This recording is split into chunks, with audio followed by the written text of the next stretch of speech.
पूरे देश की तरह दिल्ली में भी कोरोना के मामले लगातार बहुत तेजी से बढ़ते जा रहे हैं। दिल्ली के अंदर हालत यह है कि फरवरी के मुकाबले मार्च महीने में संक्रमण 5 गुना तक बढ़ चुका है।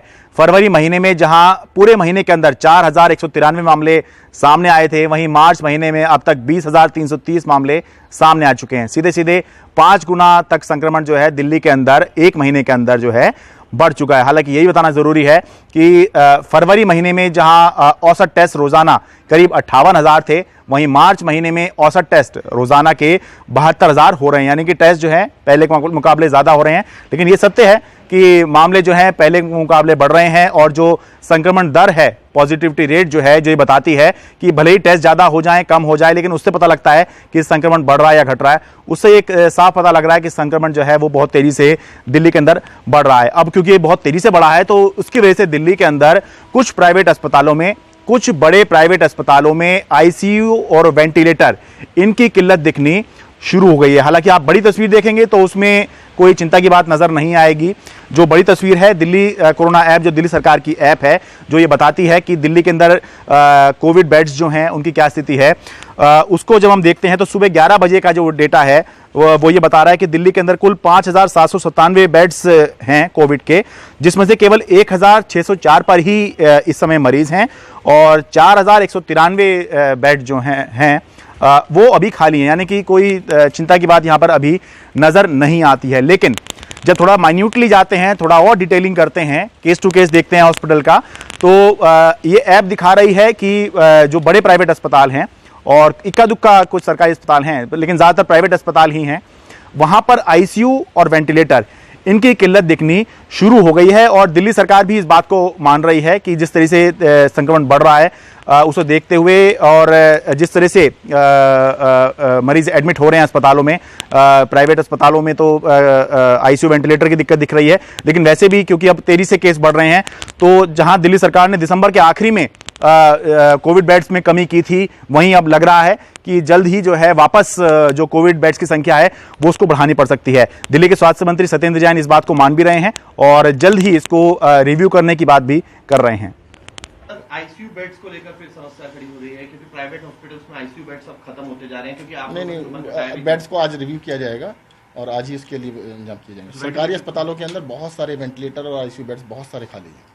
प्राइवेट की लेकिन सर प्राइवेट में सिर्फ 2 या 3 अस्पतालों में उसको आज कर दिया जाएगा। तो जल्दी से आपको बता देता हूं कि आईसीयू और वेंटिलेटर की दिल्ली के अंदर स्थिति क्या है। बड़ी तस्वीर यहां पर भी अगर आप देखेंगे तो चिंताजनक नहीं नजर आएगी, लेकिन कुछ बड़े प्राइवेट अस्पतालों की अगर हम स्थिति देखें तो लगेगा कि धीरे धीरे जो है अब चिंता की तरफ जो है दिल्ली जाती दिख रही है। सर गंगाराम हॉस्पिटल, ये यहाँ पर वेंटिलेटर युक्त आईसीयू की मैं बात कर रहा हूँ। यहाँ पर सर गंगाराम हॉस्पिटल में 42 टोटल बेड्स हैं इसके लिए, यानी 42 वेंटिलेटर ही समझ लीजिए। केवल 10 अब यहाँ पर उपलब्ध रह गए हैं। होली फैमिली हॉस्पिटल ओखला, कुल 8 बेड्स यहाँ पर एलोकेट थे, केवल 3 ही अब खाली रह गए हैं। फोर्टिस शालीमार बाग 5 बेड्स थे वेंटिलेटर के, अब एक भी नहीं है। मैक्स शालीमार बाग 5 थे, एक भी नहीं है। वेंकटेश्वर हॉस्पिटल द्वारका 5 बेड्स थे वेंटिलेटर के, अब एक भी नहीं है। हालांकि जब इसकी बड़ी तस्वीर हम देखते हैं तो हमें यह दिखाई देता है कि दिल्ली के अंदर 785 वेंटिलेटर युक्त आईसीयू हैं, जिसमें से 255 पर ही मरीज हैं, जबकि 530 बेड्स खाली हैं। लेकिन ज्यादातर जो सरकारी अस्पतालों में है बेड्स की, वेंटिलेटर की कोई दिक्कत नहीं है, लेकिन ये कुछ प्राइवेट अस्पताल हैं जहां पर कमी दिखनी शुरू हुई है। जो बिना वेंटिलेटर वाले आईसीयू हैं उनकी एक बार स्थिति देखिए। इंद्रप्रस्थ अपोलो हॉस्पिटल 24 बेड्स यहां पर हैं, एक भी खाली नहीं है। Shri Balaji action medical institute कुल बेड्स 21, खाली एक भी नहीं। महाराजा अग्रसेन हॉस्पिटल पंजाबी बाग कुल बेड्स 18, खाली एक भी नहीं। ये आईसीयू की बात कर रहा हूं मैं, वेंटिलेटर रहित, इसमें वेंटिलेटर नहीं है।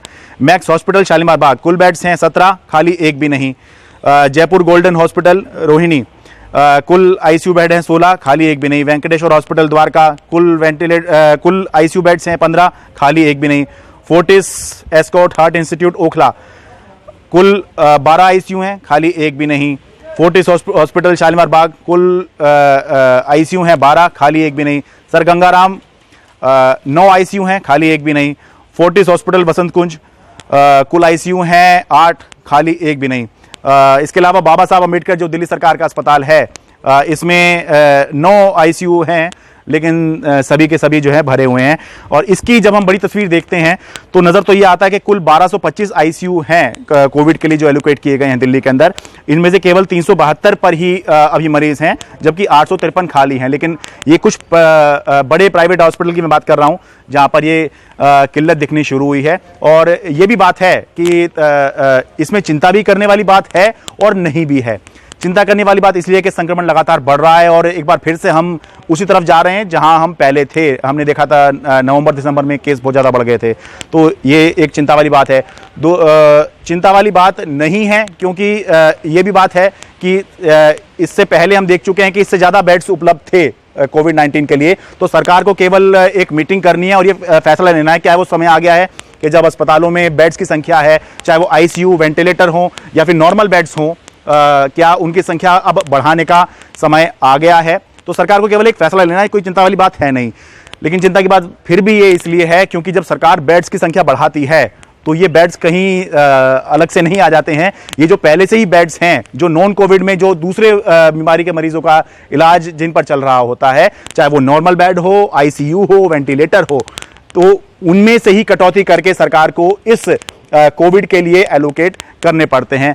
तो इसीलिए ये संक्रमण अगर बढ़ता रहेगा तो निश्चित रूप से समस्या बढ़ेगी। अभी कोई वैसी किल्लत नज़र नहीं आ रही है कि कुछ प्राइवेट अस्पताल हैं जहां पर ये किल्लत नज़र आ रही है और इसके लिए भी अब जल्द सरकार का कहना है कि वो आवंटन जो है वो बढ़ाने वाली है।